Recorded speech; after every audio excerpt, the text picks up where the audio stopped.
শিল্পী জীবনে ফিরোজা বেগম একটি অঘোষিত প্রতিষ্ঠানের নাম। বাংলা সঙ্গীতকে এক অনন্য উচ্চতায় পৌঁছে গেছেন তিনি।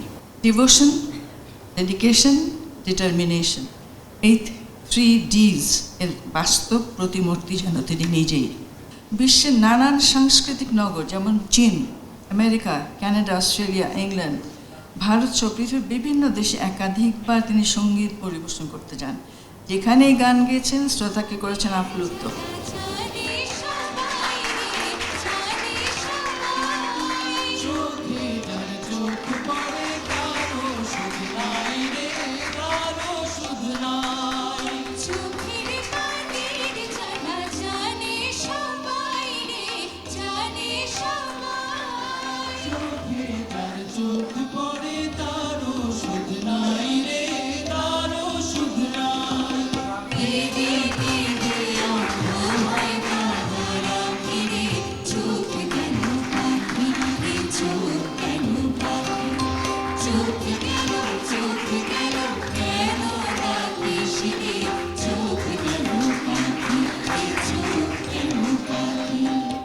ঢাকা বিশ্ববিদ্যালয় এবং সঙ্গীত বিভাগ দুটো আমার জন্য অনেক বড় পাওয়া। ঢাকা বিশ্ববিদ্যালয় আমাকে অনেক কিছু শিখিয়েছে, আমাকে আত্মবিশ্বাসী হতে শিখিয়েছে এবং আমার এত দূর আসার পেছনে আমার বিভাগের শিক্ষক, আমার মধ্যে যে সম্ভাবনা আছে সেটা তারা আমাকে দেখিয়েছে, চিনতে শিখিয়েছে।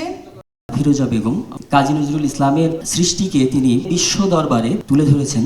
তারই অনুপ্রেরণায় অনুপ্রাণিত হয়ে আমরা নজরুল সঙ্গীতকে ভালোবেসেছি, নজরুলকে ভালোবেসেছি এবং নজরুলকে জেনেছি। ফিরোজা বেগম নিজের যোগ্যতাতেই স্বনামধন্য হয়েছেন। এদেশের সংস্কৃতি নিয়ে যদি গবেষণা হয় 100 বছর পরে অথবা 500 বছর পরে, বিশেষ করে নজরুল সঙ্গীত নিয়ে ফিরোজা বেগমের নাম না নিয়ে সেই গবেষণা হবে না নিশ্চিত। চিরজীবনের জন্য এদেশের ইতিহাসের সাথে ওনার নাম জড়িয়ে পড়েছে। ঢাকা বিশ্ববিদ্যালয়ের মতো একটা প্রতিষ্ঠান ওনার নামের সাথে সম্পৃক্ত হতে পেরেছে, এটা আমরা আনন্দিত। রাষ্ট্র ঘোষিত নজরুল বর্ষ এবছর উদযাপন করা হচ্ছে। সেই নজরুল বর্ষের একজন বুলবুলি ফিরোজা বেগম, কিংবদন্তি সুরের ধ্রুবতারা, সুর সম্রাজ্ঞী ফিরোজা বেগমের মতো একজন মানুষ সম্পর্কে তার সারবক্তৃতা আমি শুনলাম। আমি ধন্য, এবং তিনি যা দিয়ে গেছেন এটা অসামান্য। মানুষ মারা যায়, মানুষ চলে যায়, কিন্তু তার কর্মগুলো রেখে যায়। সে রেখে যাওয়া কর্মগুলোকে আমরা যদি এগিয়ে নিতে পারি তাহলে তার আত্মা শান্তি পায় এবং তার অনুসারীরাও অত্যন্ত অনুপ্রাণিত হয়। আজকে যারা এই ফিরোজা বেগম স্মৃতি বৃত্তি 11 জন পেয়েছে এবং 2 জন স্বর্ণপদক পেয়ে তাদেরকে আমি অভিনন্দন জানাচ্ছি। এবং তারা তার মেধার স্বীকৃতি দিয়েছে। এই মেধা তারা থেমে না যায়, থেমে যাওয়া যাবে, এটাকে সামনে এগিয়ে নিতে হবে। আমরা আশা করব তোমরা যার যার জায়গা থেকে কন্ট্রিবিউট করবে এবং সমাজ বিনিময়ে কাজ করবে।